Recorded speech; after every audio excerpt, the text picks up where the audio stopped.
ಪತ್ರಿಕೆ ಸೋರಿಕೆ ಆಗಿದೆ, ಪದೇ ಪದೇ ಸೋರಿಕೆ ಆಗ್ತಾ ಇದೆ. ವಿದ್ಯಾರ್ಥಿಗಳ ಮನಸ್ಥಿತಿ ಹೆಂಗಿದೆ, ನಿಮ್ಮ ಇನ್ಸ್ಟಿಟ್ಯೂಷನ್ಗೆ ಬರುವಂಥ ವಿದ್ಯಾರ್ಥಿಗಳ ಮನಸ್ಥಿತಿ ಹೆಂಗಿದೆ, ಏನಿದೆ ವ್ಯವಸ್ಥೆ? ಸರ್, ವಿಶೇಷವಾಗಿ ಸೌತ್ ಇಂಡಿಯಾ ಮಕ್ಕಳು ಡಿಪ್ರೆಸ್ ಆಗಿದ್ದಾರೆ.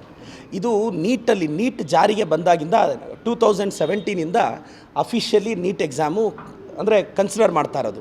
ಇದುವರೆಗೂ 3ನೇ ಬಾರಿ, ಎವ್ರಿ 2 ಇಯರ್ಸ್ಗೆ ಒಂದು ಸಲ ನೀಟ್ ಪೇಪರ್ ಲೀಕ್ ಆಗ್ತಿದೆ. ಅದು ಲಾಸ್ಟ್ 2 ಟೈಮು ರಾಜಸ್ಥಾನಲ್ಲೇ ಲೀಕ್ ಆಗಿದೆ. ಇವಾಗ ಕೂಡ ರಾಜಸ್ಥಾನಲ್ಲೇ ಪೇಪರ್ ಲೀಕ್ ಆಗಿದೆ. ಅದು ಒಂದು ಕೋಚಿಂಗ್ ಸೆಂಟರ್ ಹಬ್ ಇರ್ತಕ್ಕಂಥ ಏರಿಯಾದಲ್ಲಿ. ನಾಸಿಕಲ್ಲಿ ಪೇಪರ್ ಲೀಕ್ ಆಗುತ್ತಂತೆ, ಅಲ್ಲಿಂದ ಕೇರಳಕ್ಕೆ ಹೋಗುತ್ತಂತೆ, ಗುರ್ಗಾವ್ಗೆ ಬರುತ್ತಂತೆ, ಹರಿಯಾಣಕ್ಕೆ ಬರುತ್ತಂತೆ, ಮಹಾರಾಷ್ಟ್ರಕ್ಕೆ ಬರುತ್ತಂತೆ. ಈಗ ಒಂದು 50 ಜನನಲ್ಲ, ಅವ್ರು 500 ಜನನ ಅರೆಸ್ಟ್ ಮಾಡ್ಕೊಳ್ಳಿ. ಅದಲ್ಲ, ಈಗ 25 ಲಕ್ಷ ಮಕ್ಕಳ ಮಾನಸಿಕ ಸ್ಥಿತಿ. ಅವ್ರು ಮತ್ತೆ ಪ್ರಿಪೇರ್ ಆಗೋದು. National testing agency NEET exam conduct ಮಾಡೋಕ್ಕೆ 200 ಕೋಟಿ ಖರ್ಚು ಮಾಡಿದ್ರೆ ಎಕ್ಸಾಮಿನೇಷನ್ ಫೀಸ್ ಅಂತ ಅವರು 300 ಕೋಟಿ ಲಾಭ ಮಾಡ್ತಾರೆ. ಅಂಥ ಪ್ರಾಫಿಟ್ ಇರೋ ಆರ್ಗನೈಸೇಷನ್ನು ಒಂದು ಕ್ವಶನ್ ಪೇಪರ್ನ ಪ್ರಾಪರಾಗಿ ಎಕ್ಸಾಮ್ ಸೆಂಟರ್ಗೆ ತಲುಪ್ಸೋಕ್ಕಾಗಲ್ವಾ? ಯಾರನ್ನ ಹೊಣೆ ಮಾಡಬೇಕು?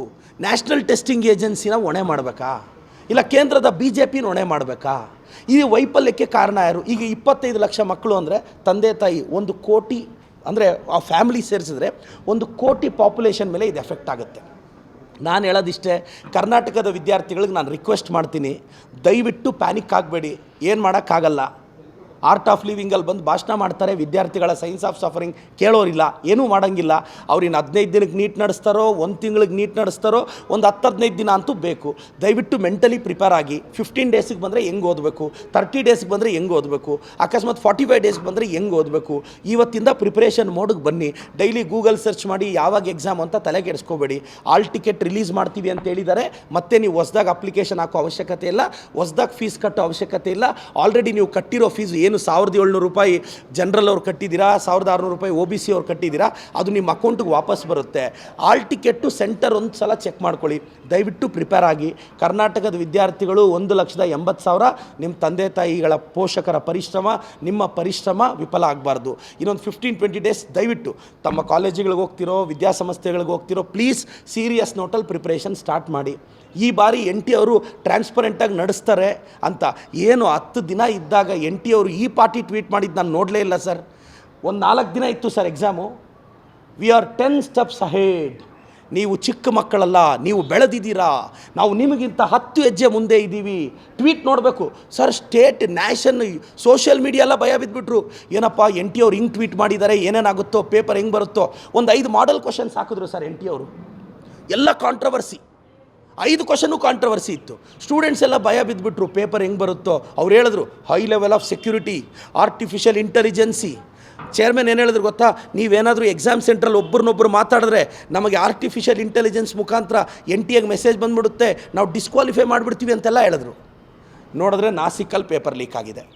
ಈಗ 45 ಜನನ ಅರೆಸ್ಟ್ ಮಾಡಿದ್ದಾರೆ, 100 ಜನನ ಅರೆಸ್ಟ್ ಮಾಡ್ತಾರೆ. ಆದರೆ ಈಗಿರೋ ಮಕ್ಕಳ ಮಾನಸಿಕ ಸ್ಥಿತಿ ಬಗ್ಗೆ ಪ್ರಶ್ನೆ ಏನೂ ಮಾಡೋಂಗಿಲ್ಲ, ಜಸ್ಟ್ ಆಗಿದೆ. ಈಗ ದಯವಿಟ್ಟು ಕರ್ನಾಟಕದ ವಿದ್ಯಾರ್ಥಿಗಳು, ಪೋಷಕರು ಧೈರ್ಯವಾಗಿ ನಿಮ್ಮ ಮಕ್ಕಳನ್ನ ಓದೋಕ್ಕೆ ಹೇಳಿ, ಓದಿಸಿ. ಮತ್ತೆ ನೀಟ್ ಎಕ್ಸಾಮ್ ಬರುತ್ತೆ. ಈ ಬಾರಿ ಅಂಥ ವೈಫಲ್ಯ ನಡೆಯಲ್ಲ ಅಂತ ಅಂದ್ಕೊಂಡಿದ್ದೀವಿ. ದಯವಿಟ್ಟು ಪ್ಯಾನಿಕ್ ಆಗಬೇಡಿ. ಆಲ್ ದಿ ಬೆಸ್ಟ್ ಅಂತ ಹೇಳಕ್ಕೆ ಬಯಸ್ತೀನಿ ಸರ್.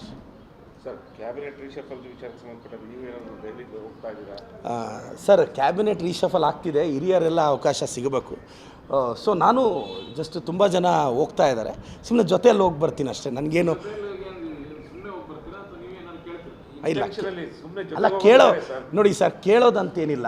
ನಾನು ಕೇಳಿದ್ದೀನಿ, ಸರ್ಕಾರ ಕೊಡಬೇಕು ಅನ್ನೋ ವಿನಂತಿ ಖಂಡಿತವಾಗೂ ನೋ ಡಿಮ್ಯಾಂಡ್ಸ್. ಬಟ್ ಒಂದು ಆಸೆ ಇದೆ, ನಾನು ಯೂತ್ ಕೋಟಾಲಿ ಅದೃಷ್ಟ ಒಲಿಬೋದು ಅಂತ.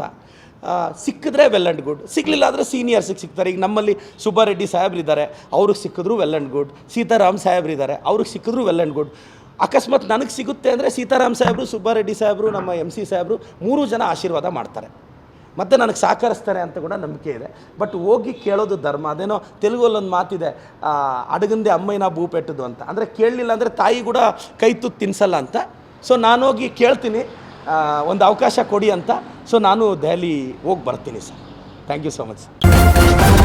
ನ್ಯೂಸ್ ಫಸ್ಟ್, ನಿರ್ಭೀತಿಯಿಂದ ನಿಮ್ಮ ಪರವಾಗಿ.